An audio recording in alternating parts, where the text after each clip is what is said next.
Hey, welcome back to the WellBeing Check. I'm Stephanie Cunningham, spiritual life coach, Reiki master, recovering people pleaser, and this is the space where we talk about the real stuff, the gross stuff, the why do I feel like this and what do I actually do about it stuff. Today's topic is one I get asked about constantly, both from other people and myself. Putting yourself first without feeling like a terrible person. That last part. I think I already know what happened in your body when you heard that. A little clench, right? Maybe a flicker of guilt. Maybe a voice that said, but I have kids.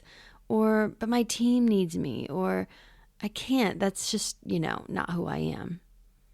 Listen, I've said every version of that out loud, multiple times, in multiple ways.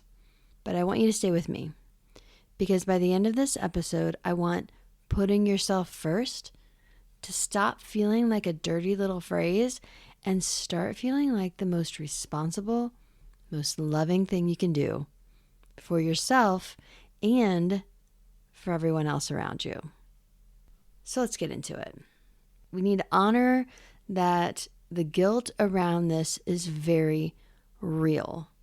Whether it's carving out time for yourself when the to-do list is screaming at you, saying no to something you feel like you should want to do, spending money on yourself, putting your own needs on the table when someone else's need is right there, staring you in the face with cute little puppy dog eyes.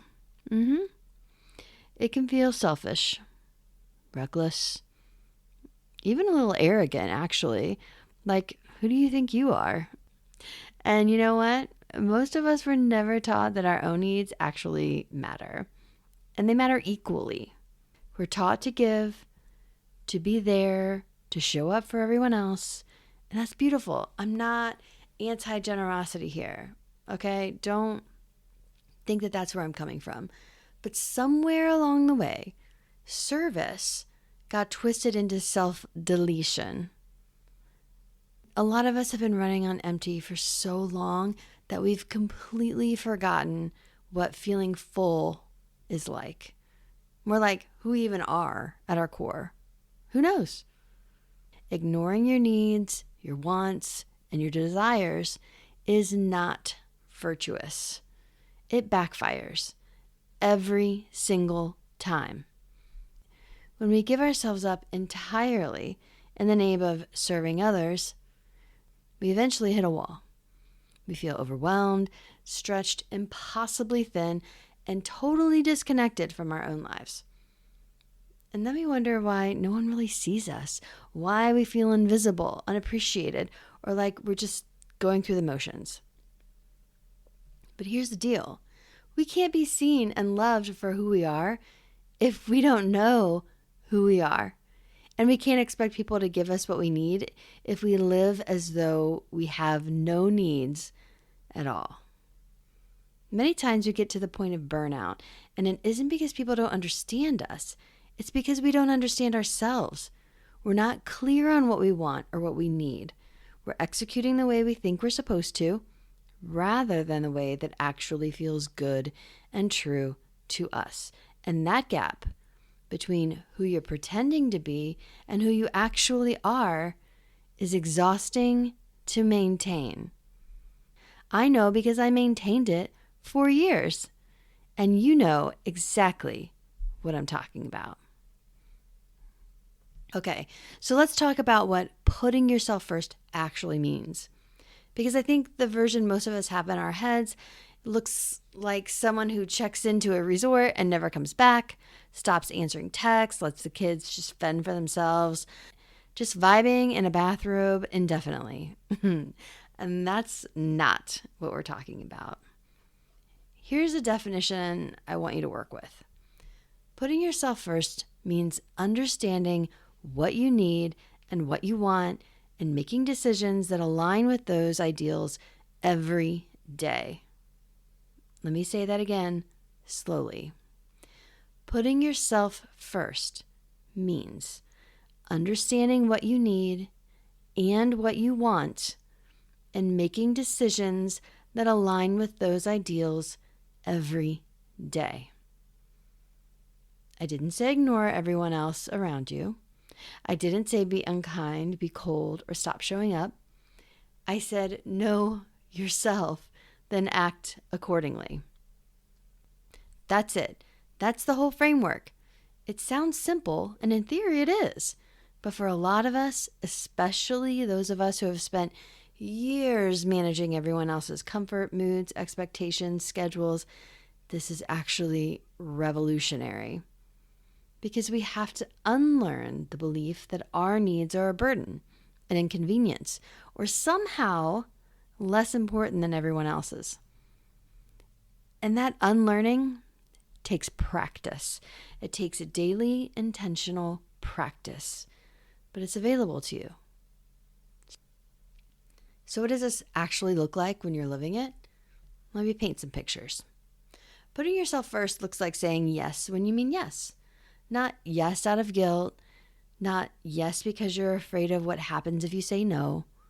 Yes because you genuinely want to and have time, because it aligns with what you value and what you actually enjoy. And that kind of yes feels different in your body. Lighter, more energized. You feel the difference. It looks like saying no when you mean no or you don't have time, without a 15-sentence explanation, without a guilt spiral that lasts for 3 days, without offering 4 alternative solutions to make up for the inconvenience of having a preference. No's a complete sentence, all right? It takes a while to believe that, but it's true. It looks like understanding what feels good to you and what doesn't. What time of day you feel most alive. What foods leave you energized versus sluggish. Which relationships fill you up and which ones consistently leave you depleted. This is data. You need this data to function well in the world. It looks like being honest, actually letting people see you, the real you, not the curated version of you that you've been maintaining to keep everyone comfortable and the peace intact. You know what I'm talking about. This is hard. Here's a small but mighty example from my own life. You may have heard this one, but I'm going to say it again. I used to do goodie bags for my son's birthday parties every year, and I dreaded it. The sourcing, the assembly, the little plastic toys that broke before the kids even got home. I'm telling you, it was a source of dread every time a birthday approached. It's not my jam. One year, I was like, you know what? I'm not doing it. I decided the party itself was enough. The cake, the fun, the people, that was the gift. And you know what happened? Nothing. The kids had a blast. No one noticed. No one asked about the goodie bags. Everything was absolutely fine. And in fact, the moms were probably like, thank you. I do not have to deal with this goodie bag when I get home. Figure out what to do with it, throw half away, feel guilty that I'm throwing stuff away. So, yeah. After I noticed like everything was fine, I stood there thinking, how many things am I doing out of obligation that I actually have permission to just, stop doing? How many goodie bag type things am I carrying around that are costing me my energy, my peace, and my joy that actually no one cares about? And I gotta tell you, girl, the list, it was long. It was long. You know. Here's the flip. Putting yourself first does not make you a worse parent, spouse, friend, or employee. It actually makes you a better one. I have proof. Here we go. When you're living in alignment, when you're honoring your own needs, making choices that feel true to you, showing up from a place of authenticity, you're not performing. You're not managing your energy reserves like a crisis fund. You're not giving people you love the leftovers of yourself after you've spent everything on obligations you resented. You're giving them the real version of you. And that version is so much better to be around. There's also the honesty piece. When you're putting yourself first, you're being honest about what you want and how you feel. And people feel that, even when they can't name it. They feel the difference between someone who's genuinely present and someone who's physically there but emotionally checked out. Your relationships get deeper when you show up honestly. And then there's this concept I keep coming back to, living from the inside out. For a long time, I was building my life from the outside in. And you might feel the same way. Looking at what I was supposed to want, what looked right to everyone else, what fit the version of me that had been agreed upon in all the rooms I spent time in, I was executing the plan and feeling hollowed out in the process. That's such a good word for it too. Hollowed out in the process. When I finally stopped and started over, and I do mean that quite literally, I began to ask different questions. Not all, what should I want?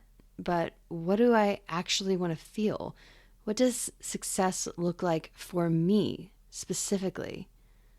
What does deeply satisfying feel like from the inside out? And then I built from there. And the difference in how that life compared to the one I had before feels, I can't even put into words. I can't even put it into words.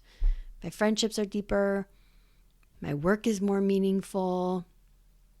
I have a partner that is incredible and exactly who I need in my life.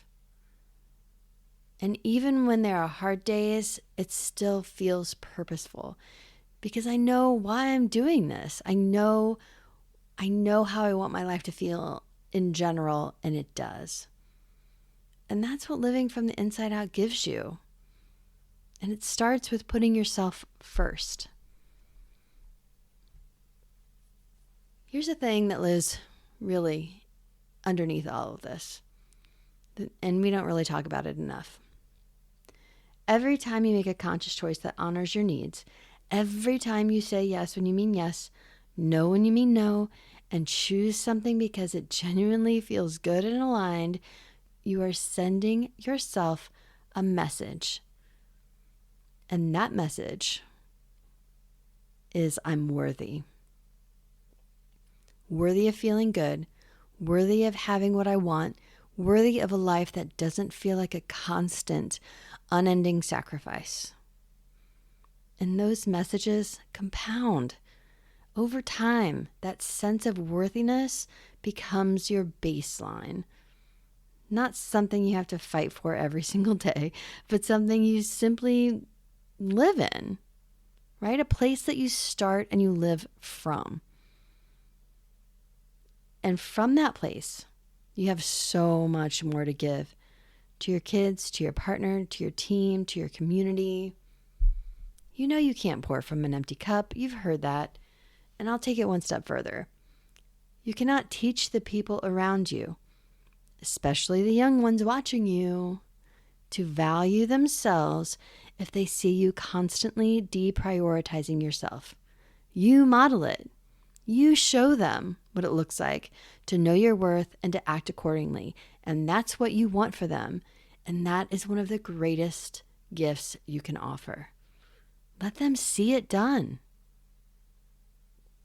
All right, let's get practical. I like practical. Practical spirituality. So here are a few things you can start doing right now to begin living more in alignment with yourself. The first one, I know you know it's coming. Observe how you feel. This sounds basic, I know, but most of us are so disconnected from our own internal experience that we genuinely stopped noticing. What time of day do you feel most energized? When do you feel creative, sharp, connected? When do you feel foggy, heavy, drained? Just start paying attention, even in small ways. Start aligning your schedule with when you naturally thrive. Do the hard thinking work when you're at your best. Notice which foods leave you feeling good. Notice which interactions energize you and which ones cost you something. This is foundational. I'm telling you, you can't align your life with what you need if you don't know what you need. Okay, the next one, listen to your internal GPS. Your intuition is always talking. Most of us have just learned to talk over it or drown it out with busyness, noise, other people's opinions. So start practicing small acts of tuning in. When you feel a hesitation, a quiet little, I don't know about this. Don't immediately override it. Sit with it. Ask it what it knows. And the more you engage with your intuition, the better you get at distinguishing it from fear or anxiety. And they do feel different. For most people, fear is loud and urgent and catastrophizing. Intuition is a little quieter, more of a knowing, a settled sense of truth. Learning the difference for you specifically will change how you make decisions. All right, next is to stay present. I'm going to quote Kung Fu Panda here. It's a fabulous movie. All of them are. I love them. And in the first one, Master Oogway says, "Yesterday is history. Tomorrow is a mystery. But today is a gift." That's why they call it the present. Lessons we learn from children's movies, honestly. Moana, that's another good one. But really, on presence, your actual life is happening right now. Not in the replay of what you said wrong last Tuesday. Not on the worry spiral about what's going to happen in 3 months. Right here in this moment. And when you train yourself to come back to the present, to ask, what's actually happening right now? And what do I want to do with it? Everything becomes a little bit clearer, more manageable, less like a disaster you can't prevent, and more like a moment you can actually live in, navigate, experience. And you might say, I'm not good at living in the present moment. Well, presence is a practice. It requires returning again and again, but the more you do it, the more your whole perspective starts to shift. As we wrap up, here's what I want you to walk away with today. Putting yourself first is not selfish. It's not irresponsible. It's not a luxury available to only people without kids or jobs or commitments or complicated lives. It's a practice, a daily, conscious, sometimes uncomfortable practice of knowing yourself, and then being brave enough to act from that knowing. Every small choice to honor your needs is a declaration. I am worthy of this life. I am worthy of feeling good. I am worthy of showing up as a real, full, alive version of myself. Not the exhausted, running on fumes, given till it hurts version that everybody's probably getting right now. And when you live from that place, everything around you gets better.